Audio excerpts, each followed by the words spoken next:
नगरिया की मन बोले बस जाऊं मैं।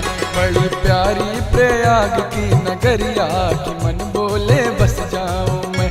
सोने चांदी सी सोने चांदी सी सोने चांदी सी चमके लहरिया की मन बोले बस जाऊं मैं।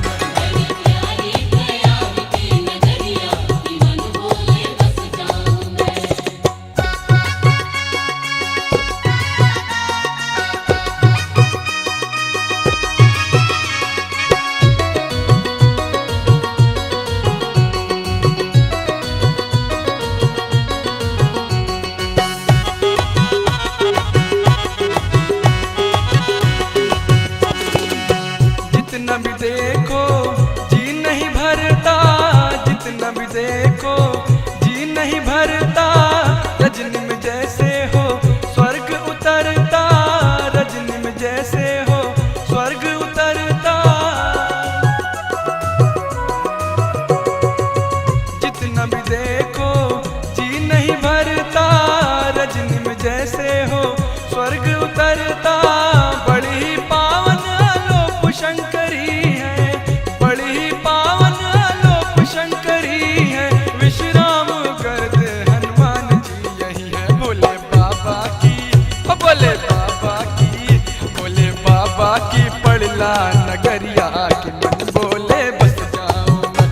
भोले बाबा की पड़ला नगरिया की मन बोले बस जाऊं मैं।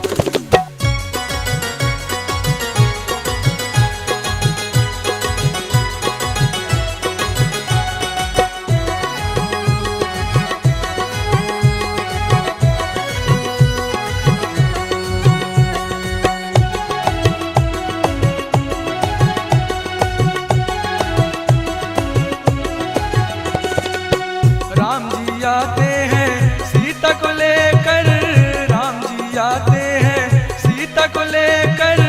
राधा जी आती हैं कान्हा को लेकर, राधा जी आती हैं कान्हा को लेकर। राम जी आते हैं सीता को लेकर, राधा जी आती हैं कान्हा को लेकर। शिव के संग में है गौरा विराजे, शिव के संग में है गौरा विराजे। रिधि सिद्धि संग में गणेश है साजे। ब्रह्मा विष्णु की ब्रह्मा विष्णु की ब्रह्मा विष्णु की चलती नवरिया की मन बोले बस जाऊं मैं।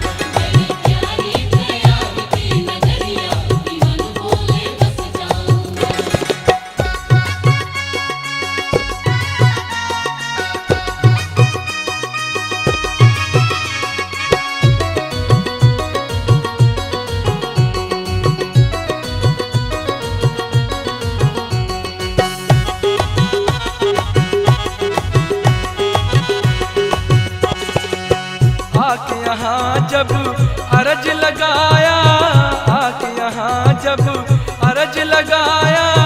धरती को मांगा गगन मैंने पाया, धरती को मांगा गगन मैंने पाया। आके यहाँ जब अरज लगाया, धरती को मांगा गगन मैंने पाया। अजब से नहीं आया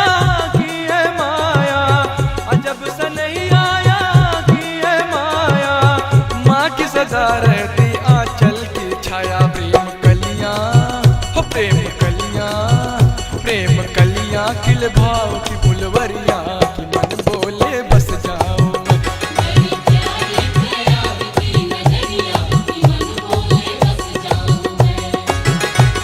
कि मन बोले बस